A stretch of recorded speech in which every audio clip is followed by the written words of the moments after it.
कहानी इस प्रकार शुरू होती है कि एलिस एक महिला को घर लाता है और गर्व से उसे अपने पिता विलियम से मिलवाता है। लेकिन जिस क्षण विलियम उसे देखता है वो स्तब्ध रह जाता है। उसे अपनी आंखों पर विश्वास नहीं होता। लगभग बिना सोचे समझे वो एडेलिन नाम कहता है। एडेलिन। महिला ने धीरे से उसे सही किया और जोर देकर कहा कि उसका नाम जेनी है।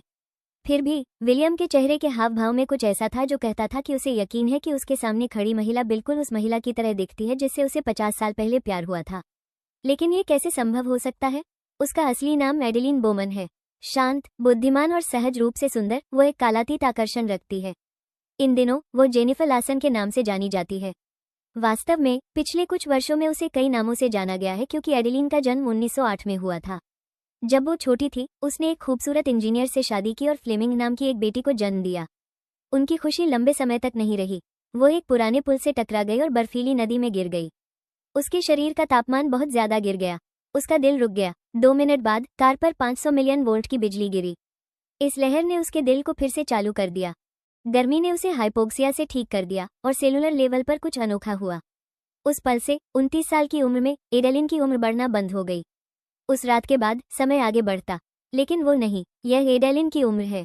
एडेलिन ने अपनी हालत पर सालों रिसर्च की। उम्मीद थी कि साइंस इसे समझा पाएगा। कुछ भी नहीं समझा सका। आखिरकार उसने अपनी असलियत मान ली। सबके सामने उसने अपने जवान दिखने का क्रेडिट हेल्दी लाइफस्टाइल, अच्छी डाइट, एक्सरसाइज और स्किन केयर को दिया। शक से बचने के लिए कुछ भी किया, लेकिन मुसीबत फिर भी उसके पास आ ही गई। एक पुलिस ऑफिसर ने यह देखकर उसकी पहचान पर सवाल उठाया कि उसके डॉक्यूमेंट्स उसके लुक से मेल नहीं खाते। ध्यान खींचना नहीं चाहती थी, इसलिए उसने गायब होने की कोशिश की। हालांकि उसकी कोशिश ने फेडरल इंटरेस्ट जगाया। उसे इन्वेस्टिगेशन के लिए हिरासत में लिया गया और उसे डर था कि वे उसके साथ क्या कर सकते हैं। खुशकिस्मती से जब एजेंट्स का ध्यान भटका तो वो बच निकली। अगली सुबह उसने एक दर्दनाक फैसला लिया। वो यूरोप भाग गई और अपनी टीनेज बेटी को पीछे छोड़ दिया। फ्लेमिंग को बचाने और उसे जो कुछ भी हो सकता था उसे सुरक्षित रखने का यही एकमात्र तरीका था। उस दिन से एडेलिन घूमती फिरती जिंदगी जी रही थी। हर 10 साल में वो अपना नाम, पता और यहाँ तक कि अपना स्टाइल भी बदल लेती थी। शक से बस आगे रहती थी। तेजी से आगे बढ़ते हुए 24 साल हो गए। एडेलिन अब अपने प्यारे कुत्ते के साथ एक अपार्टमेंट में चुपचाप रहती है। एक शाम एक पुरानी दोस्त उसे पार्टी में बुलाती है। वो बिल्कुल वैसी ही दिखती है जैसी हमेशा दिखती है। वहाँ किसी को पता नहीं चलता कि वो उस रात अपना 106वां जन्मदिन मना रही है। पार्टी में एडेलिन का ध्यान दीवार पर टंगी एक तस्वीर से थोड़ी देर के लिए भटक जाता है। ये दोस्तों के साथ उसकी एक पुरानी तस्वीर है जो दशकों पहले उसी जगह पर ली गई थी। बेशक वो अपने उस रूप में बिल्कुल अलग दिखती है। एक पल के लिए अतीत और वर्तमान चुपचाप एक दूसरे से मिल जाते हैं। अंदर वो जल्दी ही सबका ध्यान खींच लेती है। कई आदमी उसे इम्प्रेस करने की कोशिश करते हैं, लेकिन उनका कॉन्फिडेंट चार्म किसी ऐसे आदमी को पहले से पता और बोरिंग लगता है जो एक सदी से भी ज्यादा समय से उसकी इंटेलिजेंस और गहराई के साथ जी रहा हो। वह अनजाने में उन्हें छोटा महसूस कराती है। आखिर 106 साल की जिंदगी में उसे बहुत कम चीजें हैरान करती हैं। फिर इन सब के बीच एक आदमी सबसे अलग दिखता है। वो खुद को नेचुरल करिश्मा के साथ पेश करता है। कुछ सेकंड के लिए उनकी आंखें मिलती हैं और कुछ बदल जाता है। लेकिन इससे पहले कि कुछ हो पाता, एक औरत आकर उसे गले लगा लेती है। एडेलिन थोड़ी निराशा छिपा नहीं पाती और जाने का फैसला करती है। वही आदमी लिफ्ट में उसके पीछे आता है। उसका नाम एलिस है। वो शांत और कॉन्फिडेंट दिखता है, लेकिन उस शाम पहली बार जिस तरह से वो उससे मिलता है उसमें कुछ ताजगी भरी सच्चाई है। एडेलिन मुस्कुराती है। इस समय वो अपनी नई पहचान का इस्तेमाल कर रही है, खुद को जेनी के रूप में इंट्रोड्यूस कर रही है। एलिस ये साफ करने की कोशिश करता है कि पहले वाली औरत उसकी गर्लफ्रेंड नहीं थी, लेकिन एडेलिन को कोई दिलचस्पी नहीं लगती। वो उसे अपना नंबर, अपना पता या उसे फिर से ढूंढने का कोई तरीका बताए बिना चली जाती है। अगले दिन एडेलिन अपनी बेटी फ्लेमिंग से मिलने जाती है। कई साल बीत चुके हैं और फ्लेमिंग अब बूढ़ी हो गई है। बाहर वालों को यह अजीब लग सकता है कि एक माँ अपने बच्चे से छोटी दिखती है, लेकिन उनके बीच का रिश्ता असली है और सम्मान से भरा है।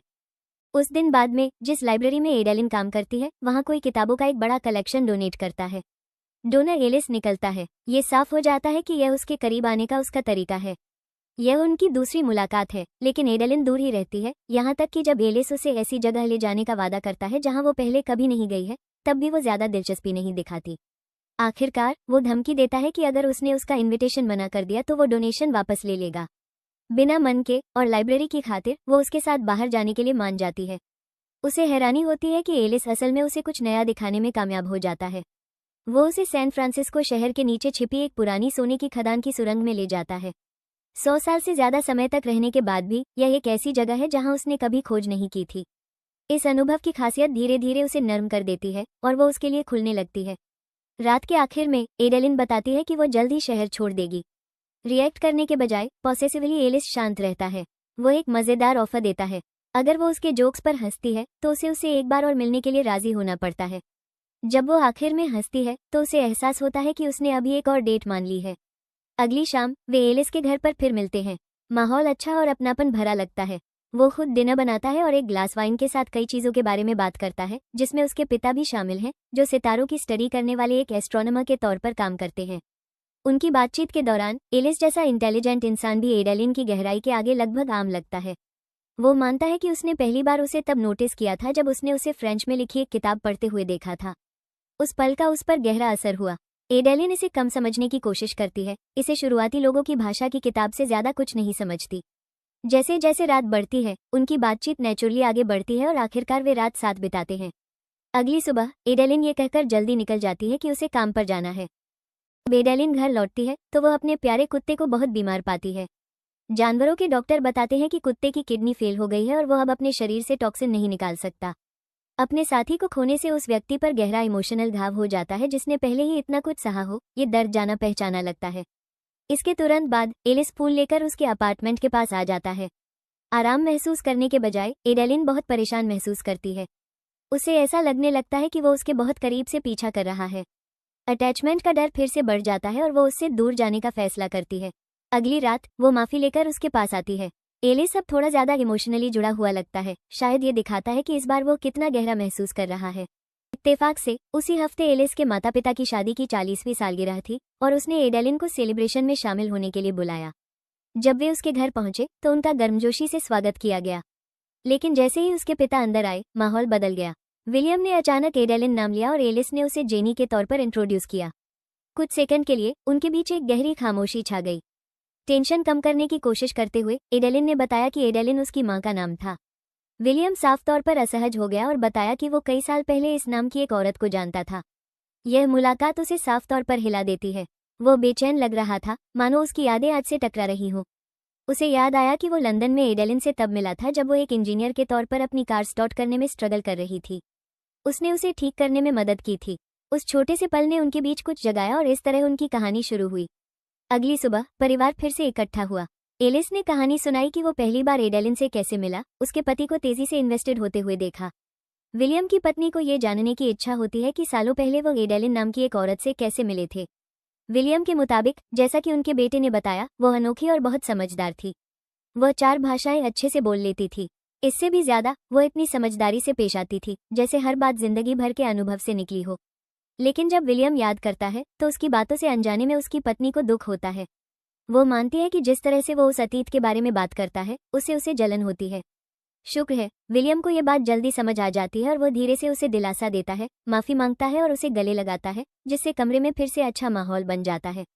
उस शाम परिवार एक पारंपरिक गेसिंग गेम खेलता है।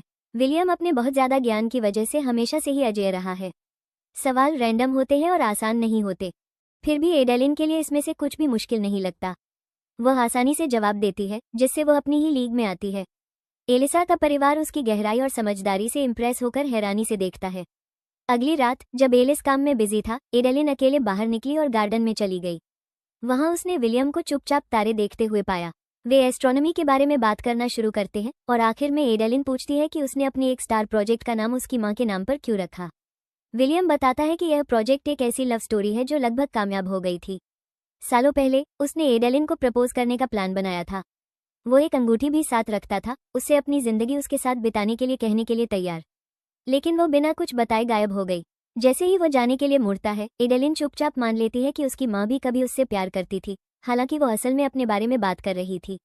बाद में कमरे में वापस आकर एलिस एडेलिन के लिए अपनी फीलिंग्स के बारे में बताता है, लेकिन इस बार वो दूर दूर की लगती है। वो कहती है कि वो ये बातें सुनने के लिए तैयार नहीं है।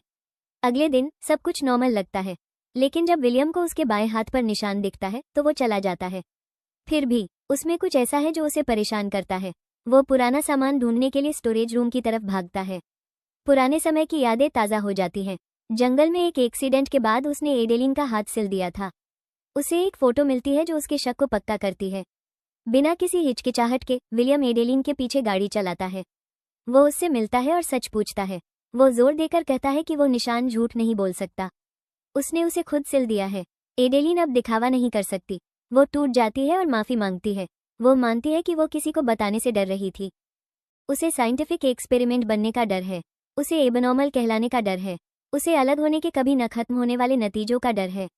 उसका डर समझते हुए विलियम गुस्से से रिएक्ट नहीं करता। इसके बजाय वो धीरे से उससे कहता है कि वो न सिर्फ एलिस के लिए बल्कि अपने लिए भी भागना बंद करे। फिर भी एडेलिन इसका सामना नहीं कर पाती। वो मुड़कर एक बार फिर भाग जाती है। विलियम उसका पीछा करने और उसे मनाने की कोशिश करता है, लेकिन इस बार वो खिसक जाती है। जब एलिस आता है तो उसे एडेलिन का सिर्फ एक नोट मिलता है जिसमें लिखा होता है कि उनका रिश्ता आगे नहीं बढ़ सकता। अचानक अलविदा उसे कंफ्यूज और हिला देता है। वो तुरंत जवाब की उम्मीद में अपने पिता के पास जाता है, लेकिन विलियम भी सब कुछ समझा नहीं पाता। इसके बजाय वो एलिस से बिना किसी हिचकिचाहट के उसके पीछे जाने के लिए कहता है। शहर से बाहर जाते समय एक दुखद घटना घटती है। एडेलिन की कार एक ट्रक से टकरा जाती है और सड़क से उतर जाती है। उस रात बर्फ गिर रही है और जमा देने वाला तापमान सब कुछ और खराब कर देता है। उसे गंभीर हाइपोथर्मिया हो जाता है। उसका ब्लड सर्कुलेशन बहुत कम हो जाता है और बिना एहसास हुए वो एक क्रिटिकल हालत में चली जाती है। घंटों बाद एलिस आखिरकार उसे ढूंढ लेता है। तब तक शाम को 8 बजे उसका दिल रुक चुका था। एडेलिन बोमन को ऑफिशियली 107 साल की उम्र में मरा हुआ घोषित कर दिया जाता है। 2 घंटे बाद मेडिकल टीम 750 वोल्ट चार्ज किए गए डिफाइब्रिलेटर का इस्तेमाल करके आखिरी कोशिश करती है। सारी मुश्किलों के बावजूद उसका दिल फिर से धड़कने लगता है। उसे हॉस्पिटल ले जाया जाता है और आखिरकार उसे होश आ जाता है। कमजोर लेकिन जिंदा, एलिस को लगता है कि वो इसलिए भागी क्योंकि उसने पिछली रात जो कबूल किया था। लेकिन एडेलिन उसे बताती है कि वजह वो नहीं थी। इस बार वो मानती है कि वो भी उसके बारे में ऐसा ही महसूस करती है और आखिरकार वो सच बताती है जो वो दशकों से छिपा रही थी। फ्लेमिंग भी जल्द ही आ जाता है। पहले तो वो मजाक में एलिस के सामने एडेलिन की दादी बनने का नाटक करती है, लेकिन जब उसे पता चलता है कि एलिस को पहले से ही सब कुछ पता है तो वो पल बहुत इमोशनल हो जाता है। वो उसे गले लगा लेती है, उसे अपनी अनोखी असलियत में अपना लेती है। 1 साल बाद जिंदगी बदल गई है। एडेलिन अब फ्लेमिंग और एक नए कुत्ते के साथ शांति से रहती है। जिस शाम वे एक साथ पार्टी में जाने वाले होते हैं, एडेलिन अपना बैग लेने के लिए अपने कमरे में वापस जाती है। जैसे ही वो एक कांच की दीवार के पास से गुजरती है, किसी चीज ने उसका ध्यान खींचा। लगभग 1 सदी में पहली बार उसे सफेद बालों का एक गुच्छा दिखा। यह वो निशान था जिसकी उसने कभी उम्मीद नहीं की थी। वह फिर से बूढ़ी हो रही है। वह आखिरकार इंसान बन गई है। उसी रात विलियम्स का लंबे समय से इंतजार किया जा रहा कॉमेट ठीक वैसा ही दिखाई देता है जैसा उसने एक बार भविष्यवाणी की थी, भले ही वो प्लान किए गए समय से 50 साल बाद आता है। सब कुछ इस तरह से होता है कि लगभग कविता जैसा लगता है और इसके साथ ही कहानी खत्म हो जाती है। तो कहानी का सबक ये है कि अगर आप 29 साल की उम्र में बूढ़ी होना बंद कर देती हैं, तो शायद अपने बॉयफ्रेंड को बता दें इससे पहले कि उसके पापा आपको दूसरी बार प्रपोज करने की कोशिश करें। और FBI एक साइंस प्रोजेक्ट के साथ आती है। अगर आपको ये कहानी पसंद आई तो प्ले स्टोरी चैनल को सब्सक्राइब करें।